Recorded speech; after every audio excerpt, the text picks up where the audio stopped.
up, you guys? Thanks so much for clicking on the video. My name is Leah, and I know I've been gone for a minute, but we're about to get back into the swing of things. So in this video, we're going to talk about Shah pleading guilty, as well as Porsha Williams joining Real Housewives Ultimate Girls Trip Season 3. So let's get into it. So first up, we're going to talk about Porsha. This article comes from page 6, and it states, Porsha Williams replacing Tinsley Mortimer on Real Housewives Ultimate Girls Trip Season 3. It goes, Porsha Williams is a housewife once more. The former Real Housewives of Atlanta star will replace Tinsley Mortimer in the cast of the Real Housewives Ultimate Girls Trip Season 3, sources confirmed to page 6. Mortimer, who departed the Real Housewives of New York City in 2020, stepped away from the Peacock spinoff due to unknown personal reasons, according to People magazine, which broke the news first. The next installment of Real Housewives Ultimate Girls Trip is now set to begin filming in Thailand on July the 18th, with Williams, who departed the Georgia-based series in 2021. Page 6 has reached out to reps of Williams, Mortimer, and Peacock for a comment. The streaming service has yet to officially announce the Season 3 cast, but Williams is expected to appear alongside Real Housewives of Potomac star Giselle Bryant, Candace Dillard, Real Housewives of Salt Lake City stars Heather Gay, Whitney Rose. Other cast members include Alexia, Escarrera, and Marisol Patton of Real Housewives of Miami, as well as Mortimer's former Real Housewives of New York co-star Leah McSweeney. Porsha and Candace are expected to clash as Porsha took Monique Samuel's side in the women's explosive feud on Real Housewives of Potomac, a source tells page 6. There's going to be a lot of drama to unpack there. The Bravo celebrities were already filming, packing their bags, and expected to fly out Thursday, People reported. And that's it, y'all. So here's my thoughts. Let's get into it. So I'm slightly interested in seeing Porsha back on my TV screen. Slightly. I reviewed Porsha Family Matters, so if you want to know my thoughts, go check that out. But yeah, I'm slightly interested in seeing Porsha back on the screen, mainly because I want to see if she gonna act right. You know, Porsha Family Matters really exposed who Porsha really was, which a lot of people already were like, we knew who Porsha was from the door. Y'all just caught up too late, or y'all now are just catching up. But yeah, but I don't mind her being back on. I knew she was going to come back to being a Bravo celebrity, mainly because there's a lot of people who like Porsha. There's a lot of fans that like Porsha, as well as I know the ratings for Real Housewives of Atlanta aren't as good as they used to be. I mean, I've been enjoying this new season with this cast, but I think for a lot of people, it was too much new stuff too soon. Like Marlo being a peach holder, Drew still being there, and not a lot of people vibing with Drew. And then now you got Sonya, and some people are not feeling it with Sonya. And then you bring back Sheree. I think had they kept Porsha and then had the same people, the vibe would have been different, or maybe the ratings would have still been as good as they are. But I just think that for some people, it was too much too soon. Although, like I said, I've been enjoying what we have with the ladies that we have now, but I get it. Some people want to be eased into change, not thrusted into it. And the truth of the matter is, Porsha wasn't fired. Porsha was a coward, and she didn't want anybody to really call her on the scandalous nature of how her and Simon got together. So she left. She was banking on Porsha Family Matters to really take off. But the issue with Porsha Family Matters is, sis, you're more palatable as an ensemble cast member. People, and I think that's what people oftentimes forgets, that like people will like you more around when you have adversaries or around a certain group of people. With you just being with your family, and then with Simon, and then that whole where your family tried to jump your baby daddy and your baby daddy's mama, it was a lot, and people were not happy. People were not happy because Porsha was on this whole like Black Lives Matter energy. And it's like, girl, you washed all of that away with this one show. with this one show, you washed all of that away with the nature in which you behaved, and the way you behaved was just atrocious. It was just atrocious. So I think Porsha knew what was smart was to sit down somewhere and let people miss her. And in some regards, it worked. Some people actually have been missing Porsha. So I don't mind her coming back.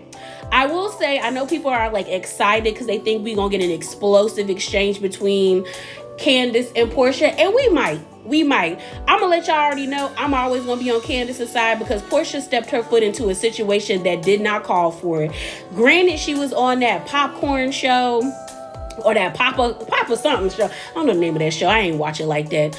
But they were talking about the altercation because the show had Giselle, two other ladies that were Bravo celebrities from other shows. I think like Summer House and Below the Deck. And then we had Porsha. And my thing was like, there was no need for Porsha to like speak about that situation as aggressively or as like passionately as she did. She could have been on Monique's side without trying to bash Candace. There was no need for that because y'all are both in the same field. And it just shedded light on how violent Porsha is. Because it's like, girl, you dragged Kenya by her hair. You chased that one girl down an alleyway and beat her up. Then you had to get kicked in your down parts by Cynthia because you tried to like tower over her like you was gonna do something. And then after your show got canceled, you do Porsha Family Matters. And then we see y'all trying to jump people. So it's like, ma'am. So it was like there was no need. So if Candace got anything to say to Porsha, I'm gonna be on Candace's side because there was no need. Again, Porsha has a history of doing that. She did that with Kandi and Phaedra. There was no need for Porsha to jump into the mix between Kandi and Phaedra. You could have been neutral like everybody else, but you just had to be a part of it. So Porsha has a history of doing that. She does that where she jumps in. She did that with Kenya and Tanya. It's like there's no need for you to always add in your 2 cents. Sometimes just sit there and look pretty and shut up. That's all you gotta do, girl. So if they do get into it, I'm on Candace's side off rippity rip. But I don't think we're gonna get that. I know people are excited for that, but I don't think we're gonna get that, mainly because both ladies seem to be in two totally different headspaces. You got Porsha getting ready to marry Simon, and she seems to be actually really happy to get married. All butterflies and rainbows. So I don't think she's going to want to bring that negative energy, as well as Porsha has to clean up her image because people really don't think the best of her with the way she portrayed herself on her own reality show. And then you have Candace. Candace is in the process of IVF. And I think I just saw a clip of her like on the stories that someone posted that she was talking about getting her eggs harvested. So it's like when you're doing IVF, you're not supposed to be under a lot of stress. Plus your emotions are up and down, and she might not even want to fight with the lady. So we might not even get the Candace and Porsha feud that we think we want to get. So on to Tinsley, I am so annoyed with Tinsley right now because y'all, Real Housewives of New York is like one of my franchises. I really enjoyed that show, but I'm just disappointed in the fact that she let this go because of unknown personal reasons. And I hope them unknown personal reasons isn't for a man, because if it is, I'm gonna be so annoyed because Tinsley let go of being a part of Real Housewives of New York for Scott, for that man moving to Chicago. And I was like, Tinsley, as much money as she has being a trust fund kid and Scott having the money he has, Tinsley definitely could have commuted back and forth from Chicago to New York to film for those 6 to 9 months that they filmed and then spend the rest of the year with her man. She could have did that because a lot of other reality show stars do it. I know Basketball Wives is not on the same level as a Real Housewives, but on Basketball Wives, Tammy Roman did not live in LA. She lived in Texas full time, but she would commute for those 6 months to go to film in LA and then come back home for the rest of the 6 months to live in Texas. Same with Malaysia on that show. Malaysia don't live in LA. She live in Atlanta. She filming for 6 months in LA and taking herself back to Atlanta. Tinsley definitely could have did that with Real Housewives of New York, but she wanted to be up under a man. So I'm hoping these personal reasons ain't got nothing to do with a man. I'm hoping that, it is actual personal reasons that she doesn't want to talk about. But I have a feeling it does have something to do with a man, because I did read an article that her and Scott broke off their engagement in like March of 2021. But some people were saying that they got back together. I don't know if that's true. So that's all alleged. But I do know the whole engagement break off, because there was articles about them breaking off their engagement. But people have been speculating that she might have found a new guy, or she's still going back and forth with Scott. I'm just hoping that she just didn't give up this like little bag for a man, because like I said, Tinsley is a trust fund kid and Scott has money as well. But it's like, this still, like, money is money. Like, it's better to add to your wealth than take away from it. But let's get on to Miss Jen Shah. So let's get into Jen. So this article is also from page 6, and it states, shocked, Heather and Meredith were blindsided by Jen Shah's guilty plea.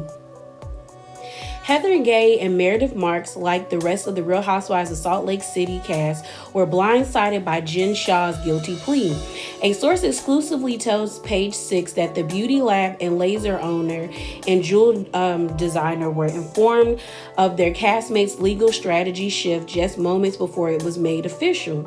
An insider shares that Shah, 48, called Gray right before heading into the courtroom on Monday and asked her to call Marks, 50, to inform her pal the new decision. A second source confirms the two women received notice ahead of the pleading. We're also told Gay and Marks had been in New York ahead of the pretrial hearing because Shah wanted people around her to support her. Marks showed her allegiance on social media the night before the hearing, proclaiming that in the U.S., one has the right to a trial and is presumed innocent until proven guilty. Okay, Meredith. The reality star was then called out by fans after news of Shah's plea broke. Her and Gray reps declined Page 6 requests for comments on Shah's blindsiding them.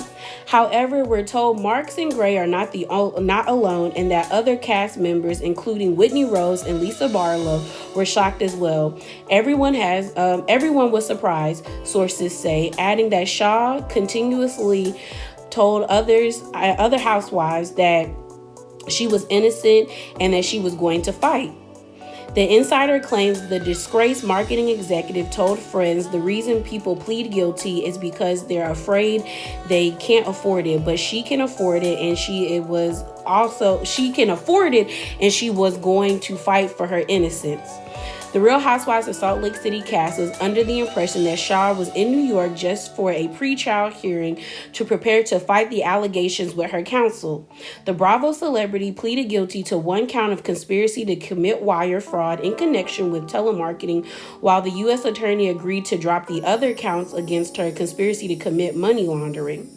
Her attorney, Priya Charahi, I hope I said that right, previously told Page 6 the last-minute plea was made because Shah wants to pay her debt to society, put this ordeal behind her and her family.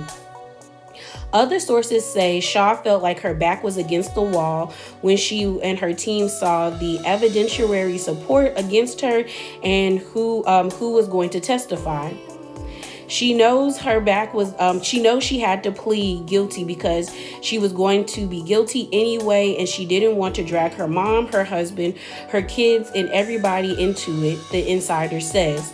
Shah shares two sons, Sharaf Jr., 28, and Omar, 19, with her husband, Sharaf Shah Sr. The reality star faces a maximum of 30 years in prison, 5 years of supervised release. However, the plea agreement calls for only 11 to 14 years behind bars, up to $9.5 million in restitution. Her hearing sentence is set for November. So here's my thoughts, you guys. I really didn't think that Jen was going to go to jail. I don't know why I didn't think this lady was going to go to jail, but I really didn't think she was going to go to jail. I thought maybe she was going to have to pay like restitution to these people, but I did not think she was going to go to jail. And the truth of the matter is, I should have known she was going to go to jail. Like, the signs were there. I remember seeing an article or maybe something online where that white guy that was her assistant, I want to say in season 1, he had got arrested and copped a plea deal. And I think someone said he also said he was a sorry to Jen. So I was like, ooh, he snitched. I should have known. I was like, oh, he's either testifying or he snitched on Jen.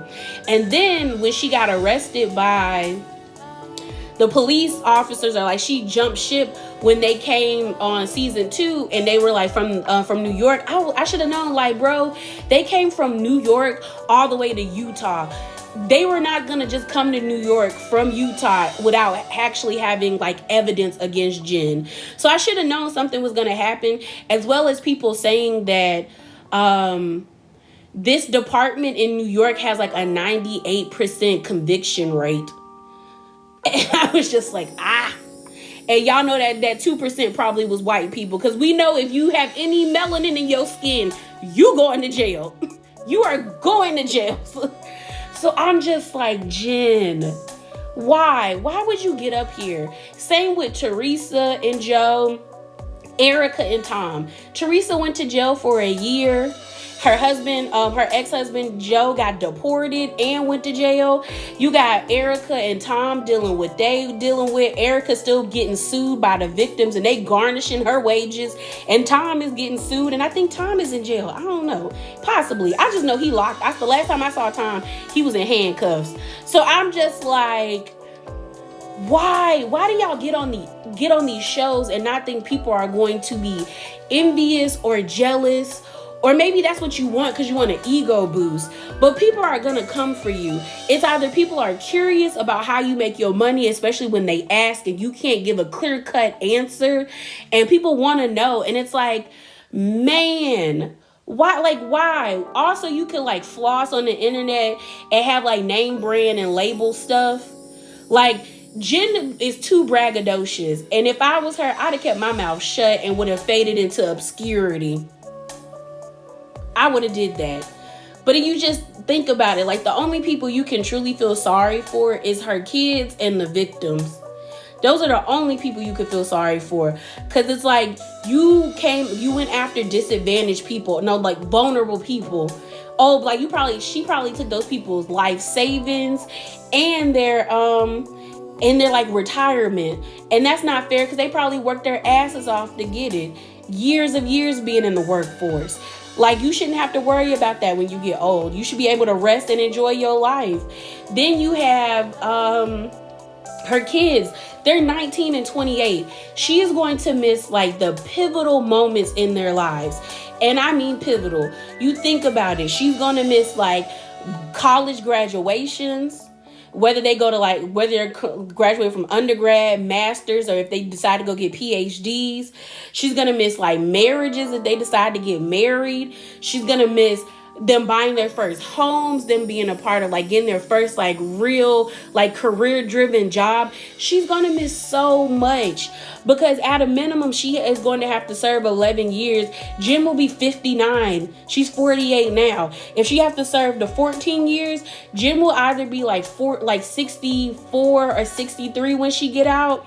So it's like you're going to miss a whole decade of your kids' lives just because you wanted to be like live this lavish lifestyle. Like, and my thing is like, I knew Jen didn't have the money the way she had based off of like the chateau that they were living in or that huge, it just didn't feel like it was lived in. And we've seen plenty of housewives do that, but it's just like, girl, you was on the internet, you was at Big Lotto's concert dancing, and now you caught up and it's going to jail for a minimum of 11, a maximum of 14 years. And I understand, like, don't nobody want to be in jail for 30 years, but like, you're going to serve federal time.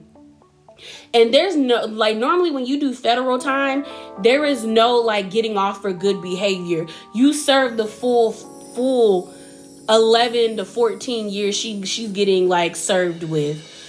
And low-key, we don't even know if her husband gonna be around. If you think about that, he always look irritated with her. And I'm kind of looking at him like, you really didn't know she was doing this stuff?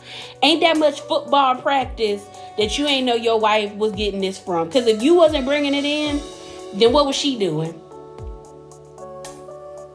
and you didn't have questions. So I hope he wasn't a part of it, because it would be horrible for both of those boys to lose their mom and their dads to the prison system. But baby, I mean, I can't even be mad that she copped a plea, because ain't nobody want to spend 30 years in jail. Hell, don't nobody even want to spend a month or 30 days or like 10 days in jail or 6. Heck, I don't even want to spend an hour in jail. 20 minutes. My God. My God. But yeah, y'all, that is it. That is all. Remember to be bravely authentic, and drop down in the comments below and give me your thoughts on Porsha and Shah. And I'll talk to you guys later. Bye.